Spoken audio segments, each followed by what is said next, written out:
We have 2 or 3 nominations. Charnel B.L. Kindgren, nominated to the Eastern District of Washington. Does anyone seek recognition to speak on her nomination?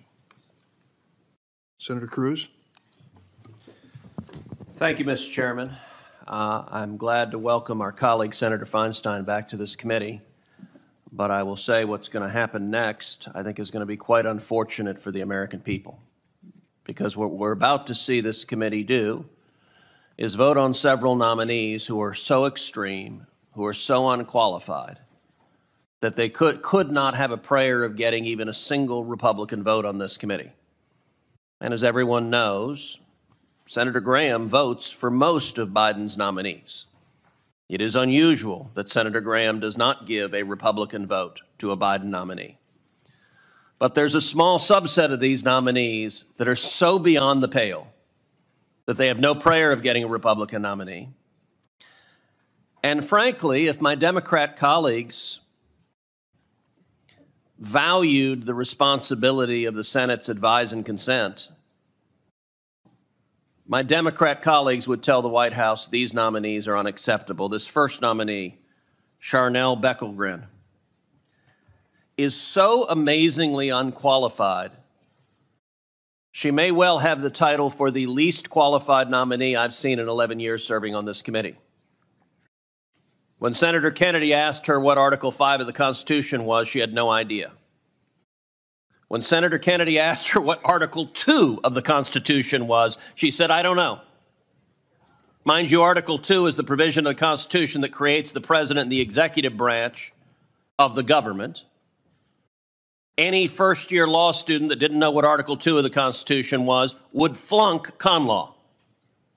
This is not some obscure question about some Latin phrase no one should know. This is literally the basic architecture of our Constitution. By the way, Joe Biden has nominated her to be an Article 3 judge. Article 3 is right after Article 2. It creates the federal judiciary. I assume she doesn't know what that is either. I would note that the chairman, in defending her, suggested, well, gosh, there may be some members of our committee that don't know what Article 2 is. I feel confident that's not true, but if there is on either side of the aisle, you should stand up and resign the committee right now.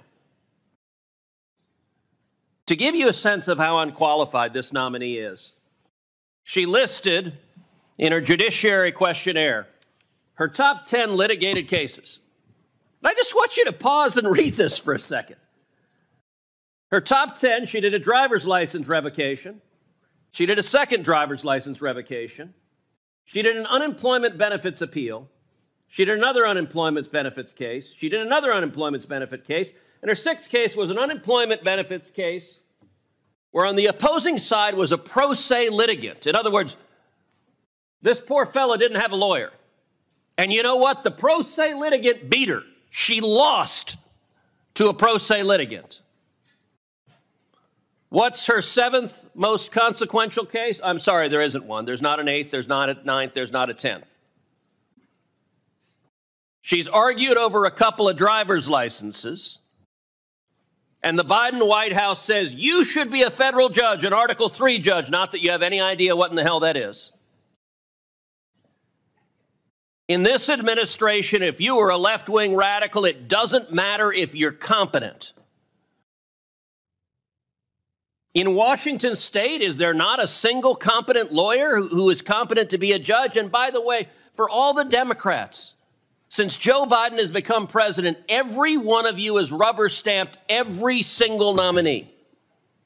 Is there not a one of you that is willing to say enough is enough? When Donald Trump was president on the Republican side, we confirmed some fantastic judges, but there were several we sent back that we said, no, you missed it on this one.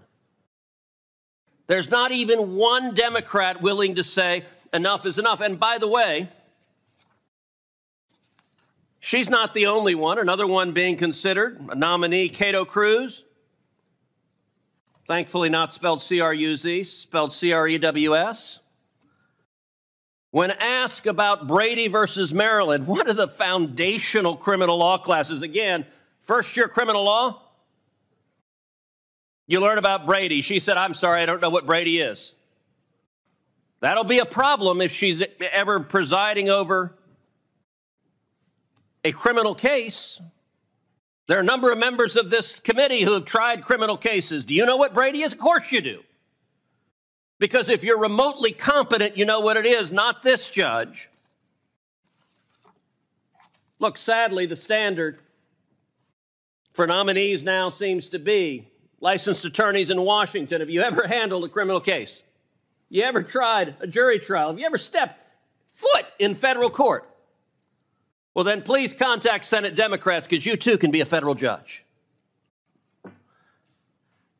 I want to end with one more nominee that we're getting ready to ram through on party line votes. That is Judge Marian Gaston, nominated for a seat in San Diego. Judge Gaston, look, we've seen some radicals. We had a nominee earlier that this committee rubber stamped who said he woke up every morning motivated by his hatred for conservatives. Senate Democrats says, sounds like a judge to me. But let's see just how moonbat crazy we're willing to put on the bench. Here's a quote from Judge Gaston. Children are not safer because registered sex offenders are prohibited from residing near schools, parks, daycare centers, and other places where children tend to gather. And in fact, Judge Gaston continued, let's go to the next one. Judge Gaston continued, the conclusions and recommendations are that, difficult as it might be, so at least Judge Gaston recognizes this is pretty wingnut, the conclusion, laws that regulate where sex offenders may not live should be repealed or substantially modified in the interest of public safety. So I want you to understand the Joe Biden White House is saying a radical who wants sex offenders, who wants pedophiles to be able to live next door to daycares. That's who should be a federal judge. Look, some of y'all here represent blue states. Many of y'all represent blue states. I guarantee you in any one of your states. You go to Vermont, ask the people of Vermont, hey, what do you think about having a pedophile live next door to an elementary school, to a kindergarten, to a daycare? They'd look at you and say, are you out of your mind? That's who the Biden White House has given you. Now,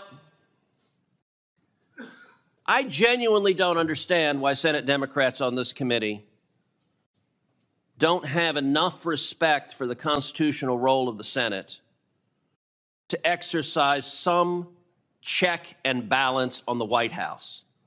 I don't think they'll make you hand in your card-carrying Democrat cards to say, gosh darn it, we ought to have a judge who knows what the heck he's doing. John Kennedy has left bloody carcasses in this hearing from Trump nominees who didn't have sufficient experience to do the job.